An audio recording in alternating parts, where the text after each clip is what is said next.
Hello, everybody out here in podcast land. My name is Shermonicia Slaughter, and this is the Blessed 40s podcast. It's officially my first episode. I'm finally doing this. Please be patient with me. I have not done podcasts in years. I used to have a podcast years ago. It was called My Journey Within. But God has laid on my heart to do something different. And so I'm very excited to be able to do this and bring this podcast to you because I am officially 40 years old now. And so I just want to take you on this journey with me. So I'm going to be doing 2 episodes. And the first one is getting to know me. So I'm going to tell you about myself, who I am, and just a little bit razzle dazzle for you. And then my second episode is still going to be getting to know me, but it's going to be about where I'm at now with God and everything. So I hope you stay tuned. I hope you enjoy, and I hope you give it a chance and like it. So I'm just going to jump right into it. My name is Shermonicia Slaughter. I am 41. I turned 41 in September. I am a woman of God. First and foremost, God is the head of my life. He's my everything. And it took me a long time to get there, but by the grace of God, I am here and I am living for the Lord. Just like Mother said, living for the Lord. That's me. So I'm born and raised in Mobile, Alabama. I've been here my whole life. And I'm ready for a new start, a new change. I'm hoping that maybe, doing this podcast, it will open me up and expose me to all better get out and travel and speak. I am a domestic violence advocate. I am a mother of 3. I have a 21-year-old, a 16-year-old, and an 11-year-old. They are my everything. I'm a single mom. So I'm very multifaceted. I'll be talking a lot on this podcast about different things I've experienced and everything, but being a mother was the greatest gift and the greatest joy that God could have given me. Not perfect, but it is a great gift. And so my 3 kids, their name is Stefan, Kamora, and Rylan. Not originally the names I wanted to go with, but if I could go back, I would have named them what I wanted to name them and everything. So, like I said, I've been here in Mobile, Alabama my whole life. I am an author. I am currently writing 2 books. I will be letting you guys know when they come out, when I get done writing them. One of them is kind of like a semi-autobiography of my life. And then the second one is like a book of forgiveness, a book about forgiveness. And so I'm really excited about that. So like I said, I grew up, I have 3 sisters. My mother and father were both drug addicts and alcoholics, and so I had a very, very traumatic childhood growing up, full of a lot of pain and struggle and abuse and just trauma. And so I always say everything I went through is so that my kids didn't have to go through, and I can reach back and help someone else. My life always just been full of chaos and violence, growing up.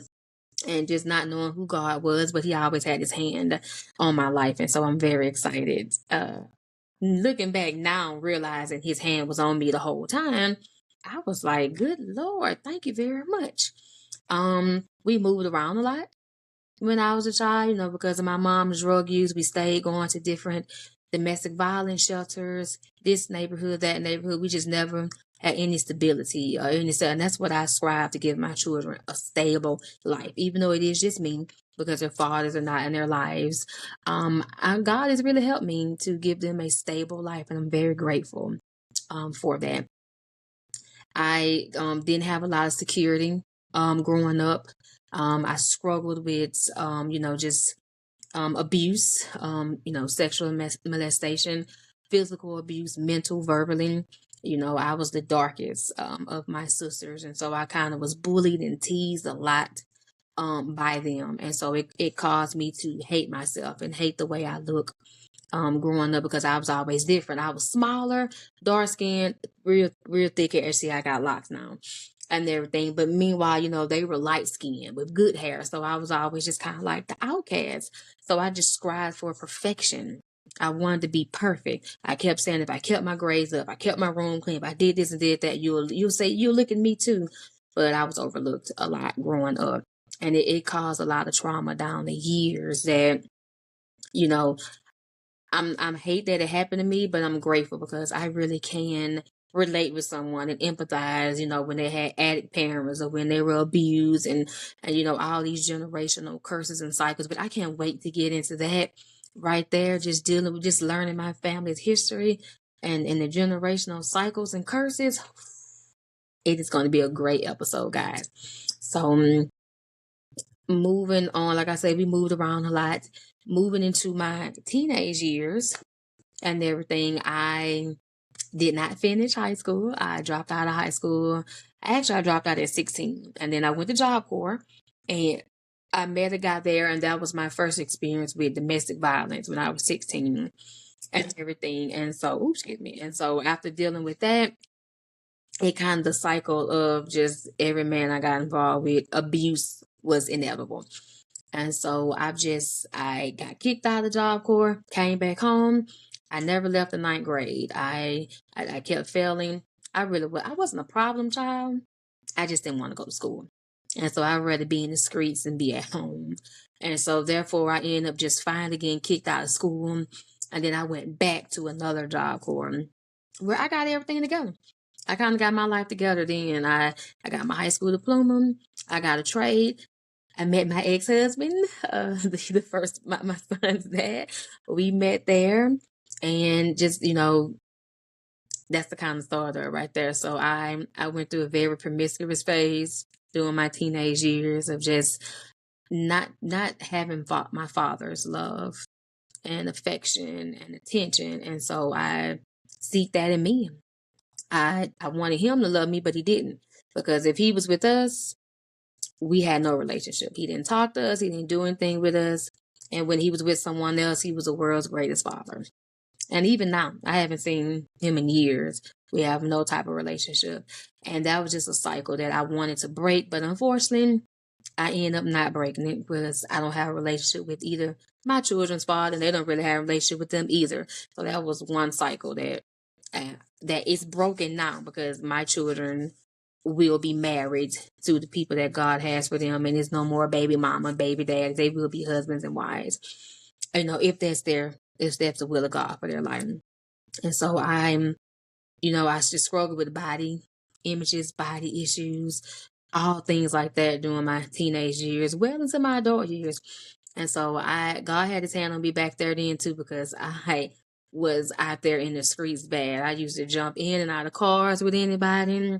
I just did not want to be at home. I was seeking for something instead of being seeking God. I was just seeking for everything to try to fill the hole and the void that was in me.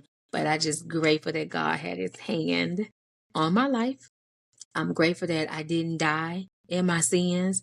I'm grateful that I'm here. I am a survivor of suicide, which I will talk about that. I used to cut myself. I had a lot of deep pain and deep trauma. And just to think about the times that I tried to commit suicide 3 different ways, if I would have died in my sins. But God knew he had a purpose for me, and he knew he had a plan for me, and he kept me here. And so I'm just grateful, and I'm not trying to get emotional right now and everything, because I know we have a lot that we got to talk about and a lot that I would share, a lot that I would go into and everything. So I'm grateful to be here. I'm grateful to be able to share my life with you and share my journey. And I hope that you tune in. And so I'm not going to have 2 long videos. I used to do that on my old podcast. It would be sometime it'll be 30 minutes, maybe an hour, but I'm trying because people attention spans is short, very short. And so I'm trying to, at the most, 10 to 15 minutes, if I can. But if we have like a special episode that I need to get some stuff out, I hope that you guys stay tuned and that you watch it and everything. So I'm going to end this first one here. I'm going to keep it at 10 minutes. And then my next one may go a little bit more than 10 minutes because I have a lot I got to get into. I'm going to talk about my walk with God, how I came to live for God, the deliverance I went through, my ministry that he's given me, my testimony, and why I'm doing this podcast. So thank you guys so much for tuning in for my very first episode. Please like, subscribe, and share. Have a wonderful day. Thank you so much.